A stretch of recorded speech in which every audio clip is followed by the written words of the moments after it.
Hi guys, and welcome to a new video on Sonal's Life. Now, as you can tell from the title of this video, we are going to have a full review of this year's New Japan New Beginning show. Now, rather than focusing on everything, we're going to look at the three big shows that we had. So on February the 4th and 5th, we had New Japan New Beginning in Sapporo. And I'll look at all the big matches from there. And yesterday on February the 11th, we had the big New Japan New Beginning show in Osaka. Now, like I said, I'm going to go over just the big matches, so the special singles, the titles match. And towards the end of the video, you will see why I am a very, very sad Switchblade girl. So let's just get started. So the first show was on February the 4th. I guess it was sort of the warm-up show. There were some very big matches, but let's get started on that. So we began with the IWGP Junior Heavyweight Tag Titles. So the Empire's Catch 2-2, TJP and Francesco Akira were facing just four guys, Doki and Kanemaru. Now obviously, Doki pinned Akira back in New Japan Super Junior Tag League and also on New Year's Dash, which is how we got to this. Going into the match, I was very excited because the junior tag division is the hottest it's ever been. TJP and Akira are truly spectacular champions, and the team of Doki and Kanemaru works oddly well together considering I've always been a Kanemaru Despi fan. As expected, and I'm really upset this wasn't higher in the card considering it was a title match, was phenomenal. The tag divisions, and I'll speak about this later with the heavyweight tag titles, it feels like we are now finally seeing proper teams. Rather than having four separate wrestlers wrestling each other in two teams, we are seeing two cohesive units with the Empire and just four guys. You have in each team the veterans, so TJP and Kanemaru, and then the newbies, I guess the rookies in Akira and Doki, even though they are far from that because they have years of experience. They perfectly balance each other out in style, so you got submissions, power, athleticism, but also in personality. So Doki and Akira are much more youthful, but TJP and Kanemaru are much more calm. Now the big thing going into this is Kanemaru had been targeting TJP's legs. Oddly enough, this was Akira's time. He stood up, and while it seemed at many points that Doki was going to win the title for the team, Akira came to the rescue, gave TJP the last surge that they needed for Akira to get the firebomb to get the win. Phenomenal match. We then had the first of two special singles matches, and this, in my opinion, if the title match wasn't the main event, this should have been it, and it was Will Ospreay versus Taichi. At first, these two guys couldn't be more different. I love both of them so much, and that's why it worked so well.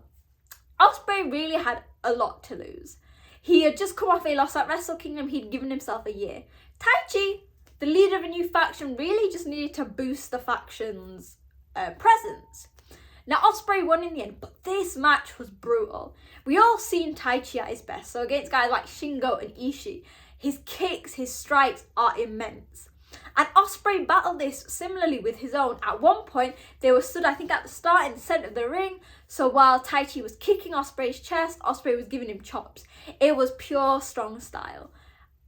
It went shorter than the main event, but it was jam full of action. I would have given an extra 10 minutes because the slow pace worked perfectly, but with like bursts of speed, great. And you know what? Even though Ospreay won, this could be Taichi's year.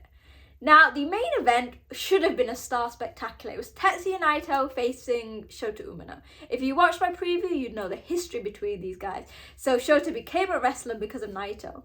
Yet it seems like the match fell flat. Particularly in the fact that Ospreay and Taichi were so powerful. Two top guys who know how to put on big matches. Here it felt like Shota wasn't ready. They came out very similar, so similar hair, the ring gear, but it almost felt like New Japan was trying to mould Shota into a baby Tanahashi. He's not yet found his sort of core. The wrestling was fine, but I felt like something was missing. Of course, Naito won ahead of the Keiji Muto show. It was inevitable. But I just feel like maybe we need some work on Shota. We then got up to February the 5th. So similarly, we started with some good tag matches leading up to the matches on February the 11th. But like I said, I'm just going to focus on the big matches. So once again, we started with the IWGP heavyweight tag championship. So Bishamons, so that's Hiroki Goto and Yoshihashi from Chaos, versus the Mighty Don't Kneels, Shane Haste and Mikey Nicholls. Again, like the junior tag team match, I cannot believe where we are right now. Maybe 2 years ago, maybe even a year ago, people didn't care about these divisions. They were afterthoughts. There was no consistency. They were just singles guys fighting together. This couldn't have been more different. Bishamon and the Mighty Don't Kneel are perfect examples of teams working together. So obviously, the Mighty Don't Kneel have been teaming for years, probably longer than a decade, longer than Goto and Yoshihashi have been together in Chaos. Similarly, Yoshihashi and Goto, while not teaming together until about the last few years, have been in Chaos for a long time, know each other inside and out. And that's what creates such an amazing dynamic between these four guys. Similarly with the junior tag match, they are 4 different guys. So Yoshihashi is very heart-based, he's quite athletic. Hiroki Goto is strength, power, the Japanese strong style. On the other side, Shane Haste, for someone so big, he is very athletic, fast and agile. And Mikey Nicholls is just pure brute. Like commentary were joking that he's a psycho. In the ring, he is something different. And the 2 teams work perfectly together. What I loved is that there was nobody who was at a clear advantage here. They both played fair, obviously considering that Mikey Nicholls was once a Chaos member. And they showed that the tag division isn't something that should be forgotten about. There was some great tandem offense, some great interactions between each other. There was one mishap at the end where there was a bit of miscommunication between Yoshihashi and Goto, but they pulled it back together to get the win. And what was the nicest was at the end, there was a sign of respect between the 2 teams. Like the new teams, they're not new.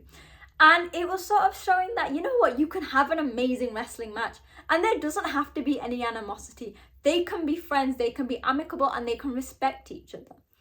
And the fact it was all done clean, it seems like forever since we've seen so many title matches with heels and baby faces where there has been pure wrestling throughout. And again, I've said this in like the past few videos where we've been talking about the Mighty Don't Kneel. Something about Shane Haste in the ring and Mikey Nicholls, they are so fresh. Their characters, their animation, even the way that Shane Haste just sells moves, is just something so refreshing and so... It's like something out of a character's movie, but in the best way. And obviously from the Mighty Don't Kneel group to the leader, to the frontman of the Mighty Don't Kneel, Zack Sabre Jr. had his first defense of the IWGP, I think that's what it's counted, the New Japan Television World Championship, or the New Japan World Television Championship. Again, like the tournament, it was a 15-minute time limit, and God, if anyone was worried this was going to become like King of Pro Wrestling, they needn't worry. This was a phenomenal match. The 2 guys made the time limit work perfectly. It was fast, furious. Zack normally works with a much slower pace, but he couldn't do that this time. There was a sense of urgency. They were bringing out the best in each other. So Ishii was bringing out high danger moves, submissions. Zack was using his speed. And it almost felt like these 2 were made for a time limit. There was urgency, none of this faffing about. They knew the time limit was important because if they reach that time limit, the winner is decided by a coin flip. Why does that want to happen? The fact that the 15 minutes went like 5 minutes shows how good it was. And the ending was perfect. You could hear the referee going 3 minutes to go, 2 minutes to go, 1 minute to go. It was literally 20 seconds before the end when Zack channeled his inner George Michael and hit the Zack driver. Now, I don't think Zack will be happy because you know he likes to submit his opponents, but it was perfect because Zack had to go to the Zack driver because he knew that time was of the essence and he couldn't wear down Ishii as he wanted. Zack picked up the win. It was phenomenal. And he is now set to challenge Clark Connors in America at Battle of the Valley, and that will be very exciting. We ended that night on a phenomenal tag match, so not a tag match, we ended it on another title match, and it was Yo versus Hiromu Takahashi for the IWGP Junior Championship. You know I am the world's biggest Roppongi 3K fan, always have been, always will, and Yo showed off his best. Going into this, normally the LIJ members are the most popular. We saw it with Naito and Shota. This was different. Even Kevin Kelly was saying that the Hiromu Yo, it was changing into Yo. The people in Sapporo loved him, and that's because Yo was showing up and showing off. No longer is he that calm, collected guy from Roppongi 3K who had to be the balancing force on show. He could showcase this passion, this innovative offense that isn't just submissions, that isn't just his high flying, but it's a combination of everything. We all know Hiromu is an amazing wrestler, an amazing character in the ring, but people have never thought that about Yo. But honestly, Hiromu picked up the win in the end after the time bomb too, but it was Yo who shined in this match. Yo gave people the confidence that he could win. He was hitting his 5-star clutch, his finishes, his submissions, making the people want him to win. Like, you know, I just want him to win, but the Japanese crowds did. The Japanese crowds who maybe haven't connected with Yo as much, especially since he's no longer part of Roppongi 3K or a tag team. Like I said, Hiromu won, but this was a showcase of the junior talent. We then got to the final day, so new beginning in Osaka. There was some phenomenal matches to start with. So we had Oscar Lube versus Okan, maybe? I can't remember. No, Oscar Lube, Yano versus Toa Hanare and Okan. Then we had a nice tag match, LIJ, Hontai. We got up to the special singles matches pretty quickly. So we had Ishimori versus Wato, obviously linking back to last year when Wato beat him and then Wrestle Kingdom. A really nice match, not too long. Showcased both talent, because apart from Ishimori taking off the turnbuckle and hitting Wato on the turnbuckle or like the ring post, it was a very clean match. Both men showcased their own style. Wato didn't get the win, unfortunately, with Ishimori winning pretty cleanly, showing that yes, Wato is doing well, but he's not at that peak yet, not at the peak that Ishimori is. We then had Kenta versus Tanahashi. Amazing. Tanahashi had no teeth in the front because basically, for context, back in 2012, he lost his teeth, had replacements, lost those replacements that day, I think, on a protein bar and didn't have time to get it out. This was less of a wrestling match, more of a fight. Two of them have bad blood dating back to last year's Wrestle Kingdom, I think, with their ladder match, and it was a pure fight. It started off quite jokingly, so seeing who's the most popular, air guitar, Kenta just doing his power walking, that's my power walk stand. But then it got serious quickly. Chairs were involved. A lot of, they were digging deep and throwing everything at each other. Again, maybe it wasn't a technical spectacle, but I don't think that was the point of this match. The point of this match was two men who dislike each other. Sadly, Tanahashi got the win. You know I love Tanahashi, but the reason I'm sad is because where does Kenta go from here? He picked up yet another loss. But it was a really nice match. At the end, Tanahashi gave Kenta the ice. Although he didn't accept it, he didn't block it. So maybe there is now a newfound respect and the two can move on from each other. We then had a title match. So it was the Never 6-man titles and it was the House of Torture. So Evil, Yujo and Sho versus Ren Narita, Suzuki and Despy. Now, as the three newest tag teams, the newest tag team came out, House of Torture ambushed them. Evil got on the mat saying, we don't need to do this, blah blah blah, then went to Despy and started beating him up, who was already damaged, and Narita was out on the floor completely gone after the beatdown from Sho and I think Dick Togo. But you know what, despite the adversity, Narita, Suzuki and Despy worked perfectly together. When Despy finally got to the tag, Suzuki beat them up like he was pounding them. There was cheating, obviously it was a 4 against 3 with Dick Togo. But despite being in his 50s, Suzuki can still go. Similarly with Narita, when he came in, they all showcased their own style. And you know what? The team is perfect together. They work well, they have similar styles. Particularly at the end when we knew that the House of Torture was going to use a number advantage. Suzuki and Despy... Suzuki and Despy got Evil and Sho in submissions to allow Narita to get the win. At the end, they stood tall and announced that they were going to be called, so the newest faction, Strong Style. Considering Suzuki Narita's story and also Despy's, it works perfectly and I cannot wait to see how dangerous the new Never 6-man champions are. We then got to the hardest match for me. If you know the order of the matches, you'll know it was Hikuleo versus Jay. For the loser leaves Japan match. Now, Going into this, I was stressed because it's hard to imagine either guys not being in Japan anymore, even though they didn't specify it was loser leaves Japan or loser leaves New Japan. Now, the match itself was not a match, it was a fight. There was a sense of urgency between two men who have such a long history with each other. So obviously, members of Bullet Club. Hikuleo betrayed Jay. Jay believes this is the reason he lost his title at Wrestle Kingdom. The two men are so different with their styles. Hikuleo is using his size advantage, his height, his big strength. Although Jay is not a small guy, he's much more defensive. Now this match was fairly clean, like it was very brutal going to the outside, but it allowed both men to use what they know best. So Hikuleo was using his power, the chokehold. Jay's turning point really was when he started targeting Hikuleo's legs. That's what you need to do on a big man. And it went for quite a while. You could see both men getting worn down. I don't know. I was watching the match. It was phenomenal, but it was the ending that really got to me. So Jay seemingly was broken. So was Hikuleo. It was a long match. As Hikuleo and Jay got to like a similar point, Jay threw up the too sweet. Hikuleo joined him before his last move, and Jay got the loss. He is now no longer allowed in Japan. Now, as sad as I am, and you know I'm the biggest Jay White fan, I am hoping that this means that there is something new coming for Jay. Not WWE, no, not AEW, but go to America, start anew. Maybe can we see babyface Jay? The reason that I'm more excited and more inclined to believe that now is at the end. Tanahashi was on commentary, Jay went to Tanahashi and they fist bumped.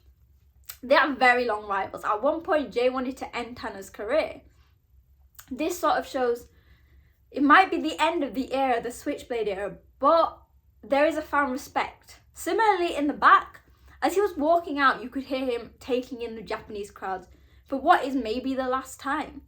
And then in the post-match comments, he's taking Gato with him. He's not going to take Gato with him to WWE. But he said, New Japan is my home. New Japan is my family. I'm going to say, if you checked my Twitter, I was very emotional. But I think at this point with Jay's career, it's time to start anew. And who knows, babyface Jay could be what we need. And Hikuleo definitely is a future star, so it's perfect.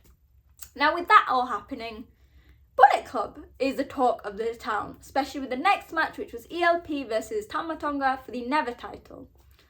I thought that maybe we'd get to see a new leader being crowned there.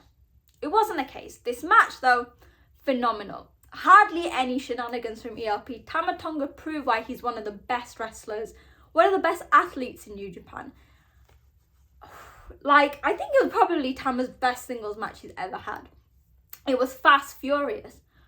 But there was a point where they changed it up a bit. Tama was going for submission. They were doing strikes, punches, chops. Well, not chops, but, you know, like forearms. It was great. Like, I feel like the next two matches were a bit of a blur because I was like, Jay, what is going on? But I don't want to underestimate how talented they are. Tama got the win in the end. Not with a gun stun, but I can't remember what the move's called. But I'm thinking now, everyone said ELP could be the new Bullet Club leader. Jay threw out Tama. If Jay's no longer the leader, could Tama make a return and we could see Bullet Club going in a new direction? If I was a bit sad and downbeat from the Jay match and him losing, the main event between Okada and Shingo for the IWGP World Championship snapped me out of it. It was 32 minutes and once again they put on a match of the year contender and it is only February. What I loved is that since obviously Okada's meeting with Kiyomiya, which we still don't know, Okada's still like, I'm not facing Kiyomiya at the Keiji Muto retirement show. Okada has a new edge to him. He was getting booed by the crowd. Shingo was getting cheered as he was banging Shingo into the guardrail, not letting go of the hold. It was like a new side to him. I mean, with the black gear, it worked perfectly. But aside from that, it was just a purely phenomenal match. It was fast. It was strong. It felt like there was not 1 minute without action. We had Shingo hitting Rainmakers, Okada hitting lariats that you normally see on each other. There was drop kicks. It was outside the ring, inside the ring. And I feel like they embraced the crowd. This is, I think, their first match with crowds cheering. And you could feel it. You could see it. It was just truly phenomenal. Like 32 minutes is a long time, and sometimes you don't need it, like with Naito and Shota's man. This was perfect. The storytelling within it, the moves, it was like a seamless dance. And like the final few minutes, you thought that Shingo was going to win because he hit the last of the dragon, but Okada managed to kick out. Okada hit his Rainmaker, but couldn't capitalize. It was like going up and down. I didn't know who was going to win. In the end, Okada did pick up the win with his Rainmaker, and it was the right decision. It is his first big defense after winning the title. He has got, I assume, Kiyomiya coming up at the Keiji Muto retirement show. And he also, at the end, challenged Hiroshi Tanahashi for Battle at the Valley, which is coming up, I think, at the end of the week. So it's sort of tying in the storylines. And basically during that as well, Okada was like, Tanahashi, this is like your last chance to challenge for the title. Because I think we all know Tanahashi's getting to that point. But it was a phenomenal end to the New Beginnings show, even though I'm still sad about Jay. Because I'm going to do another video about that, don't you worry. But it was just a phenomenal way to end the New Beginning tour. Coming up, there's so much. So Battle in the Valley, Fantastica Mania, the Keiji Muto retirement show. It is going to be a jam-packed month, so February itself for New Japan fans. So hopefully you enjoyed this video. It's a long tour. It has been a lot of big matches, so hopefully I covered it all enough. Make sure you go and watch it yourself, because I mean, me alone and my fangirling will not give you the essence of how good this tour was.